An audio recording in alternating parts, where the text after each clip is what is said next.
Meus irmãos, eu me chamo Paula, sou colaboradora do Centro Espírita Irmã Rosa. A todos que hoje nos assistem pela primeira vez, a todos que nos acompanham, sejam muito bem-vindos ao nosso canal. Dando sequência aos nossos estudos acerca de O Evangelho segundo o Espiritismo, a palestra de hoje tem por tema Motivos de Resignação e será ministrada pela nossa companheira Cláudia, também colaboradora do Irmã Rosa. Mas antes de nós chamarmos a Cláudia, vamos fazer a leitura de uma página e a nossa prece inicial. A página escolhida para hoje é do livro Fonte Viva, Psicografia de Chico Xavier, pelo Espírito Emmanuel, a lição de número 27, de título Destruição e Miséria. Em seus caminhos há destruição e miséria. Está na Carta de Paulo aos Romanos, capítulo 3, versículo 16. Quando o discípulo se distancia da confiança no Mestre e se esquiva à ação nas linhas do exemplo que o seu divino apostolado nos legou, preferindo a senda vasta de infidelidade à própria consciência, cava sem perceber largos abismos de destruição e miséria por onde passa. Se cristaliza a mente na ociosidade, elimina o bom ânimo no coração dos trabalhadores que o cercam e estrangula as suas próprias oportunidades de servir. Se desce o desfiladeiro da negação, destrói as esperanças tenras no sentimento de quantos se abeiram da fé e tece vasta rede de sombras para si mesmo. Se transfere a alma para a residência escura do vício, sufoca as virtudes nascentes nos companheiros de jornada e adquire débitos pesados para o futuro. Se asila o desespero, apaga o tênue clarão da confiança na alma do próximo e chora inutilmente sob a tormenta de lágrimas destrutivas. Se busca refúgio na casa fria da tristeza, asfixia o otimismo naqueles que o acompanham e perde a riqueza do tempo em lamentações improfícuas. A determinação divina para o aprendiz do Evangelho é seguir adiante, ajudando, compreendendo e servindo a todos. Estacionar é imobilizar os outros e congelar-se. Revoltar-se é chicotear os irmãos e ferir-se. Fugir ao bem é desorientar os semelhantes e aniquilar-se. Desventurados aqueles que não seguem o Mestre que encontraram, porque conhecer Jesus Cristo em espírito e viver longe dele será espalhar a destruição em torno de nossos passos e conservar a miséria dentro de nós mesmos. Vamos orar. Senhor Jesus, divino pastor de nossas almas, querida Irmã Rosa, muito obrigada pela bendita oportunidade que nos é dada de aqui podermos nos reunir, nos encontrar para estudar o Evangelho de Jesus à luz da doutrina dos Espíritos. Que cada um de nós possa nesse momento elevar os pensamentos, emanar bons sentimentos e boas intenções, abrir as mentes e os corações aos ensinamentos do dia de hoje. Que possamos também ter vontade de colocar em prática o que aqui aprendemos, nos enchendo de esperança, de bom ânimo e de coragem para podermos seguir firmes na nossa caminhada. Querido Mestre, rogamos o teu amparo e o dos bons espíritos da casa da Irmã Rosa. Que estes teus mensageiros possam chegar a todos os lares e tocar todos os corações que agora estão conectados conosco. Que essas bênçãos possam alcançar a nossa querida amiga Cláudia e que a tua luz, a tua paz e o teu amor, Mestre, possam caminhar ao nosso lado, estando em nossas vidas e em nossos corações, hoje e sempre. Que assim possa ser, graças a Deus. Agora nós passamos a palavra à nossa querida amiga Cláudia. Olá, meus amigos. É com imensa alegria e satisfação que estamos aqui hoje nesse encontro virtual para mais um estudo do Evangelho segundo o Espiritismo de Allan Kardec. É grande a saudade das nossas reuniões públicas presenciais, da psicosfera leve e cheia de vibrações da casa da Irmã Rosa. Também é grande a saudade das pessoas, dos passes, dos abraços, de abraços que mais parecem passes muitas vezes. Mas sabemos que logo, logo estaremos aqui todos juntos fisicamente na casa da Irmã Rosa, porque isso também vai passar. E é por isso que agradecemos a Deus pela ciência, pela tecnologia que nos proporcionam, através da internet, encontros virtuais como este, uma exposição doutrinária e ainda com uma página e uma prece lindas como essa de hoje, feitas pela nossa amiga Paula Castanha. Tudo isso nos conforta a alma, nos consola e preenche os nossos corações e os nossos lares com fluidos de amor, de esperança e de paz. Como se diz popularmente, o que temos para hoje, né? O que temos para hoje são esses encontros virtuais. E vamos seguindo em frente, felizes e resignados com essa oportunidade. Resignados, resignação. Essa é a palavra de hoje, para hoje e para esses tempos de pandemia que a gente está vivendo há quase 8 meses. Para essa exposição que veremos agora, estudamos especialmente o capítulo 5 do Evangelho segundo o Espiritismo, Bem-aventurados os aflitos, e destacando os itens 12 a 17, vamos falar sobre motivos de resignação. Vamos entender como a resignação, que para o Espiritismo é também a aceitação dos desígnios de Deus, vamos entender como a resignação pode ser positiva para nós. Sempre que ouvimos essa palavra, resignação, nos vem à mente de forma instantânea sentimentos como mansidão, complacência. Nos traz à memória alguém que fica impassivo, pacato, submisso diante de algum fato ou determinação. Mas ao fim do estudo de hoje, nós vamos ver como resignar-se pode significar também ter adquirido a capacidade de ser benevolente, de manter a calma e o equilíbrio nos momentos de aflição, de enfim estar em paz e poder atuar como pacificador. Atuar. Resignar-se é também atuar, em benefício do nosso crescimento moral e em benefício dos nossos irmãos em humanidade. É o que conhecemos por resignação dinâmica, da qual falaremos mais adiante. Alguém já ouviu falar de Jó? Da história de Jó? Quantas vezes a gente ouve essa expressão, nossa, fulano tem a paciência de Jó? Vamos falar um pouquinho dessa história. Jó era o homem mais rico da região em que ele vivia. Ele possuía milhares de ovelhas, camelos, muitos bois, muitos jumentos, uma fazenda imensa, uma imensa propriedade, 7 filhos, 3 filhas e uma grande quantidade de criados, de serviçais. Jó era considerado um homem bom, justo, temente a Deus. A fé de Jó foi severamente testada de diversas formas.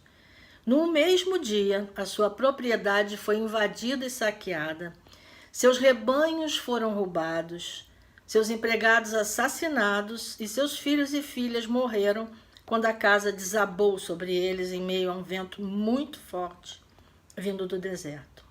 Aí Jó ficou muito triste, né? Se ajoelhou, jogou no chão e orou muito. Não se revoltou. Ele reconheceu que tudo o que tinha havia sido dado por Deus e que Deus achou por bem tirar tudo dele. Então, dessa forma, ele afirmou a sua fé e mostrou resignação à vontade do Pai Celestial. Mas os problemas continuaram. Ele teve lepra, ficou com o corpo coberto de chagas, e a sua esposa, muito atormentada por tanto sofrimento, disse que ele devia amaldiçoar Deus. Mas Jó permaneceu firme em sua fé. E a esposa, muito revoltada, o que fez? O abandonou. Então, sozinho, isolado, Jó foi visitado por 3 amigos, que ao invés de consolar, ainda tentaram convencer Jó de que Deus estava castigando ele, que ele devia ter muitos pecados. Jó discordou dos seus amigos, reafirmou sua fé na bondade e justiça divinas e ainda orou ao Senhor pedindo que não punisse seus amigos. Por sua fé inabalável, por sua paciência em suportar tudo sem reclamar, por sua capacidade de perdoar, após algum tempo, Deus lhe devolveu a saúde, curando-o da lepra.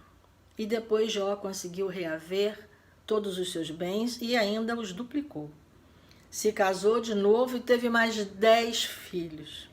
E viveu até o fim de sua existência muito feliz.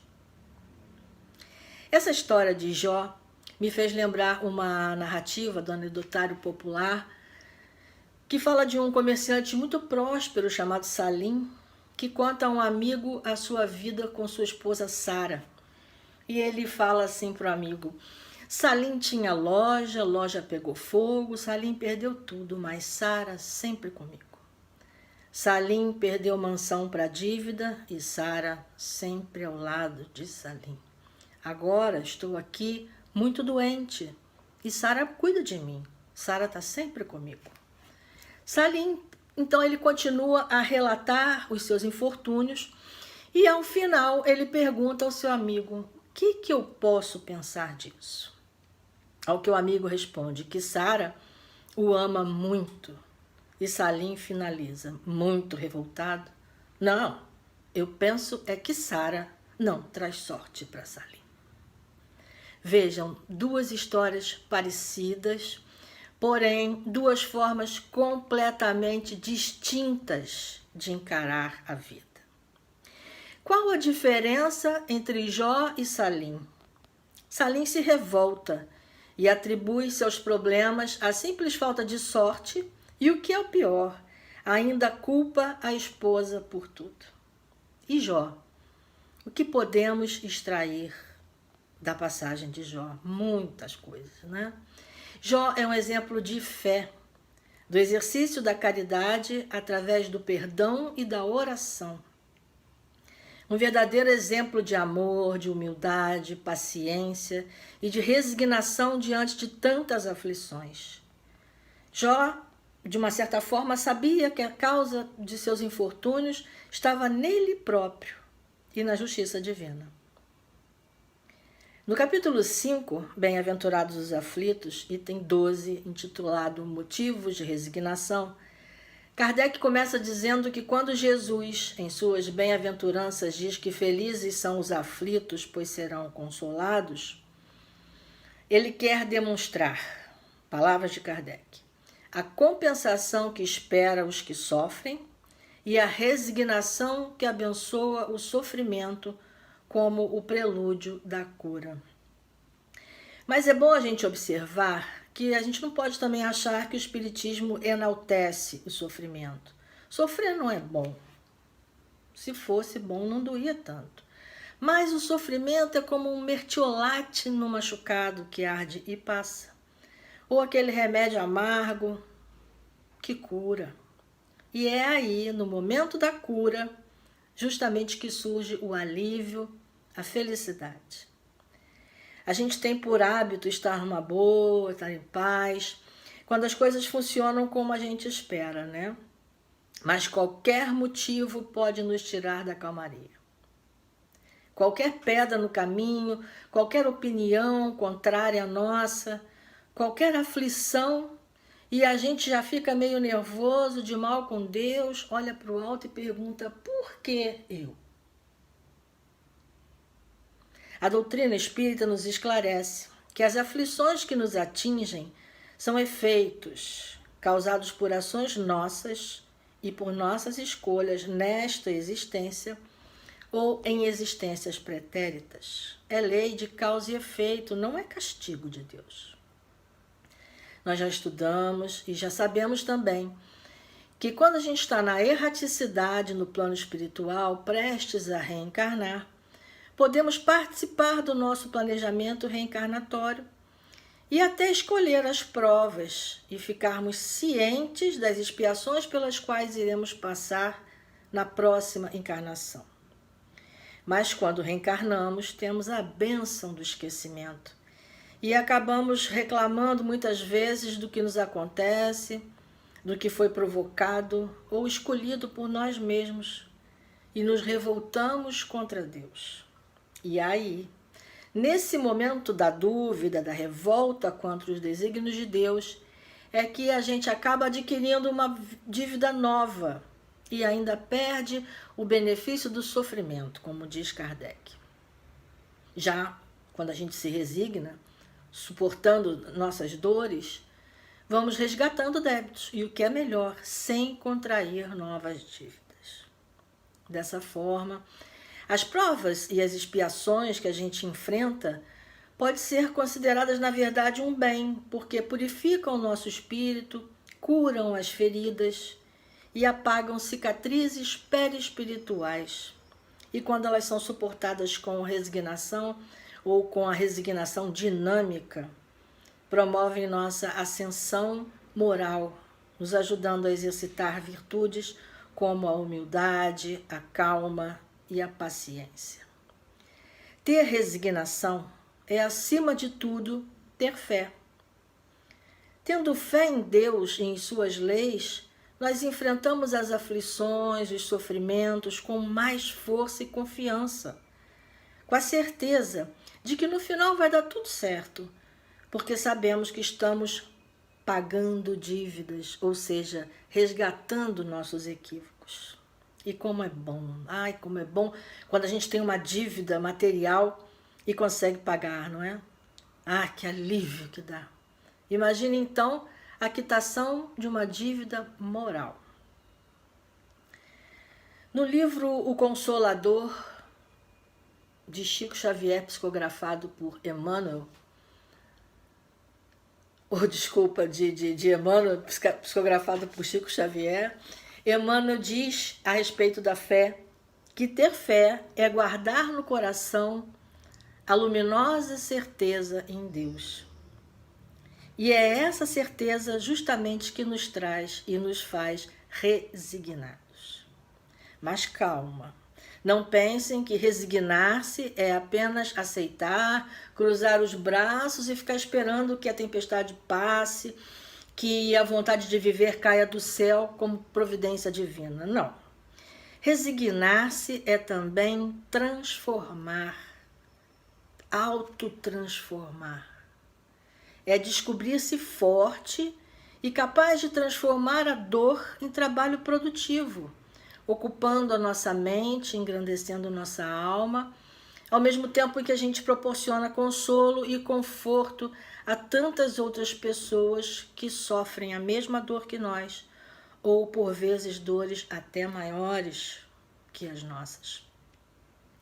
Quantos são os exemplos que a gente vê quase diariamente de pessoas que sofrem perdas de entes queridos, que perdem a capacidade de se locomover, que sofrem abusos e preconceitos e se superam, transformando toda a injustiça, toda a imoralidade, toda a dor sofrida em projetos dignificantes.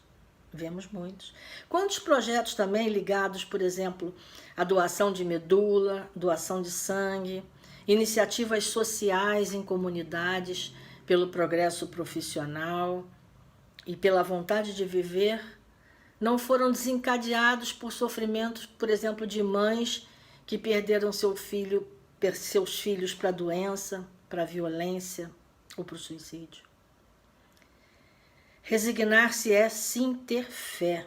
E ter fé é seguir em frente, se reconstruindo e construindo o outro. Kardec diz no item 13 do capítulo 5 do Evangelho segundo o Espiritismo que no homem espiritualizado, abre aspas, a certeza de um futuro próximo mais feliz sustenta-o e encoraja-o. E em vez de se lamentar, agradece ao céu pelas dores que o fazem progredir. Fecha aspas. Os itens 14 a 17 deste mesmo capítulo 5 tratam do suicídio e da loucura. A não aceitação da existência da vida futura, atitude típica dos materialistas, aliada à incapacidade de ter fé e de se resignar, podem provocar sofrimentos maiores, desespero, trazendo para nós a decepção, a perda da calma, e aí a gente acaba deixando aflorar sentimentos como raiva, inveja, desesperança. Esses sentimentos negativos que só fazem aumentar as nossas dores e nossas provações, fazendo com que a gente perca uma oportunidade de crescimento. A fé nos fortalece para que a gente possa enfrentar com resignação e esperança todas as nossas dores. E são essas dores que, quando mal entendidas e não suportadas, muitas vezes nos fazem desejosos de encontrar uma maneira de cessar essa dor. E aí a gente vê a causa dos suicídios. Ou então nos sentimos incapacitados de suportar essa dor e acabamos surtando, nos entregando. E aí vemos os casos de loucura. Kardec diz assim: só se desespera se não vê termo a seus sofrimentos. O homem só se desespera se não vê fim ao seu sofrimento. Ou seja, quando a gente tem fé e resignação, sabemos que tudo vai passar, que o sofrimento vai ter fim, é só esperar. E essa paciência, essa resignação, é o que Kardec chama de coragem moral. Guardemos essa expressão em nossa mente, coragem moral, para podermos lembrar e nos valer dela nos momentos de tristeza e de aflições. Na página inicial que a Paula leu, extraída do livro Fonte Viva, psicografia de Chico Xavier pelo Espírito Emmanuel, o capítulo 27, intitulado Destruição e Miséria, diz assim: abre aspas, a determinação divina para o aprendiz do Evangelho é seguir ajudando adiante, compreendendo e servindo a todos. Estacionar é imobilizar os outros e congelar-se. Revoltar-se é chicotear os irmãos e ferir-se. Fugir ao bem é desorientar os semelhantes e aniquilar-se. Daí a importância de não duvidarmos da providência divina e muito menos de nos distanciarmos do exemplo do nosso maior mestre, Jesus, que nunca desistiu, que em meio a tanta dor foi capaz de ser benevolente, de ter um olhar compassivo para com o próximo e de perdoar. A gente lê em João, capítulo 16, versículo 33, que Jesus disse: tenho-vos dito isto, para que em mim tenhas paz. No mundo tereis aflições, mas tende bom ânimo, eu venci o mundo, ele nos disse. Mantendo a nossa fé, a nossa resignação e essa coragem moral de que fala Kardec, podemos vencer o mundo também. Vencer no mundo, na vida, é importante, mas vencer o mundo nos fortalece. porque vemos que precisamos encarar nossos sofrimentos de frente com determinação, analisando nossos problemas com a mente lúcida e calma, podemos ter mais chances de resolvê-los ou ao menos aceitá-los. Mas se a gente se deixa levar pela raiva, pela violência, pelas discussões muitas vezes infrutíferas, nos desarmonizaremos ainda mais. E isso só vai aumentar o peso do nosso sofrimento. E lembram que Jesus disse que o jugo dele era leve? Então, quando a gente une a coragem moral, de que fala Kardec, com a resignação dinâmica da qual nos fala Joana de Ângeles em seu livro Plenitude, psicografado por Divaldo, nós vamos conseguir ter equilíbrio mental e vamos ser bem-sucedidos. Joana diz assim: a resignação dinâmica é a aceitação do problema com uma atitude corajosa. Olha a coragem que Kardec fala. Uma atitude corajosa de o enfrentar e remover-lhe a causa representa avançado passo para a sua solução. Removendo a causa, a gente faz cessar o efeito. A aceitação ajuda a diminuir a nossa ansiedade, a nossa preocupação, através da flexibilização de nossas emoções e pensamentos. E isso, junto com a fé, favorece uma resignação dinâmica. Nós temos várias ferramentas em nossas mãos para que possamos encontrar equilíbrio mental e moral nos momentos de sofrimento e de crise como esse que a gente está passando, né? A humanidade inteira está envolvida. Dentre essas ferramentas, temos a busca do conforto pela oração, o treinamento da mente através da meditação, a calma, a mansidão e a introspecção conseguidas através de exercícios respiratórios. A gente nem se dá conta, né? Respira o dia inteiro e não se dá conta da importância de saber respirar.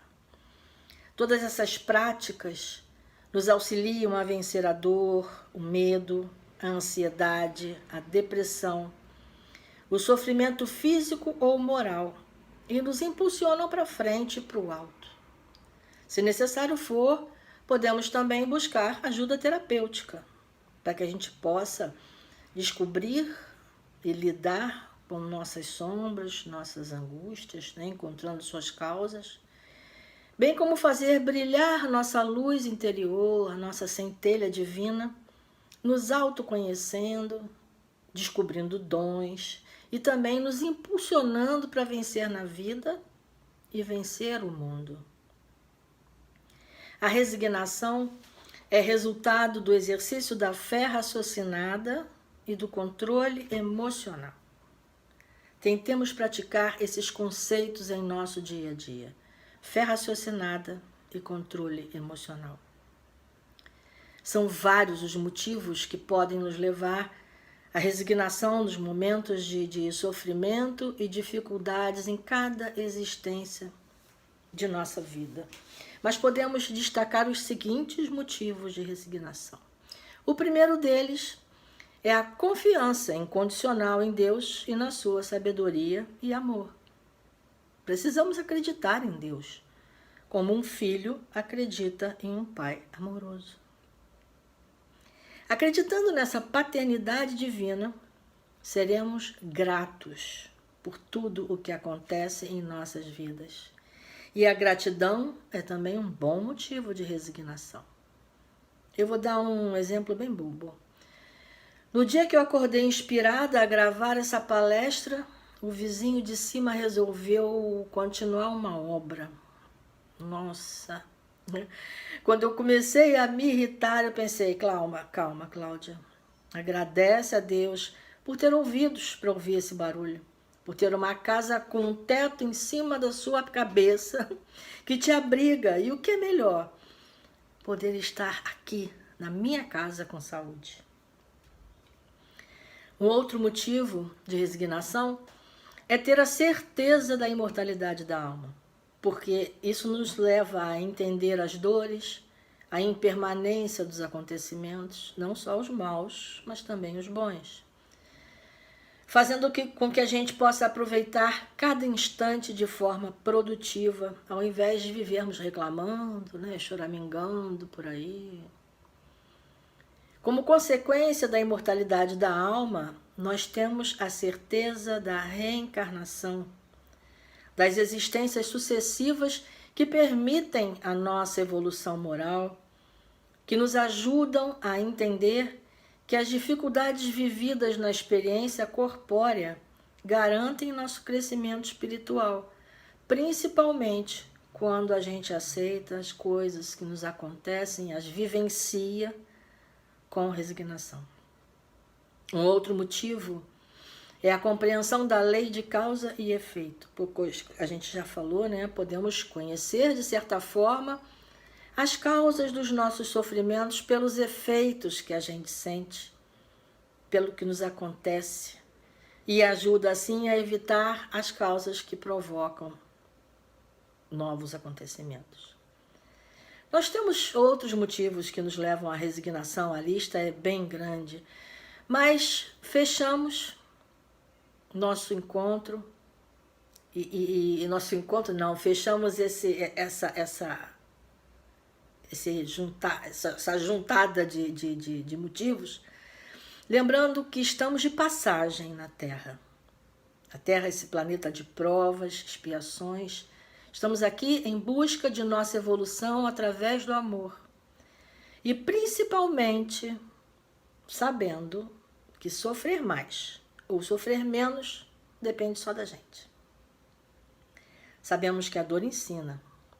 E se a gente não pode evitar a dor, vamos aprender a conviver com a nossa dor e também ajudar a minimizar a dor alheia, consolando, confortando o outro. Vamos buscar entender a mensagem oculta em cada coisa que nos acontece, especialmente nos infortúnios, para aprender e crescer com eles. Isso é resignação. Essa vontade de aprender e de nos elevarmos moralmente são os maiores motivos que temos para nos resignar e alavancar nossa caminhada. Jesus, em suas bem-aventuranças, disse: bem-aventurados os aflitos, os que choram, os pobres de espírito, os que têm sede de justiça e aqueles também que têm a fome do corpo, Se a gente parar para analisar todas essas bem-aventuranças, elas contêm em si uma promessa de recompensa futura. E isso é um exercício de resignação, pois a gente acreditando nessas promessas, a gente sabe que vai haver consolo, conforto, justiça, misericórdia divina e alegria para todo mundo. E isso nos tranquiliza muito. Mas devemos sempre lembrar que a atitude de resignação não significa que nós nos acostumamos aos infortúnios, mas que estamos em busca de tornar mais leve a nossa própria cruz, evitando nos tornarmos pessoas amargas. Ao contrário, buscando sermos pessoas melhores. Lembremos o que diz Abigail a Paulo, quando ainda Saulo, numa passagem do livro Paulo e Estevão, de Emmanuel, psicografado por Chico Xavier. Abigail diz a Paulo: ama, trabalha, espera, perdoa.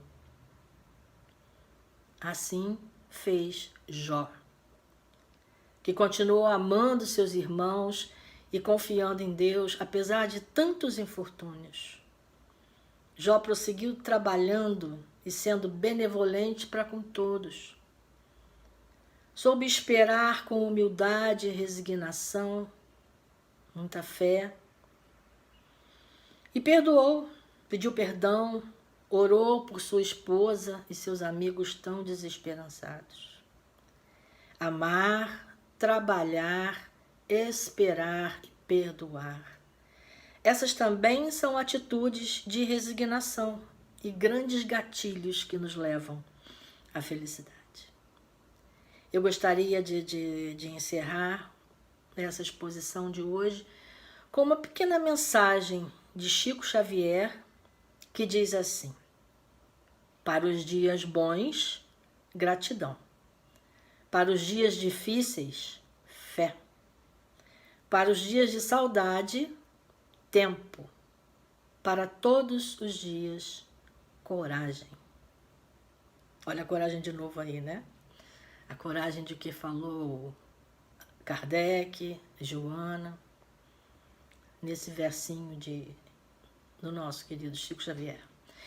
Então, meus amigos, eu deixo vocês agora com a nossa querida Miriam Nascimento, que fará a prece final, quando então se dará a magnetização de nossas águas e serão enviadas vibrações de amor e de luz a todos os lares que nos assistem e a todos aqueles que estão em nossos pensamentos. Vamos aproveitar esse momento. E assim, eu agradeço a Deus e a todos vocês por me ouvirem em mais esse encontro. Muita paz, um bom fim de semana a todos e vamos orar.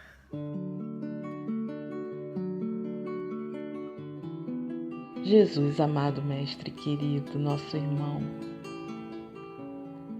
que oportunidade bendita nos é proporcionada neste dia, ao final de mais um encontro.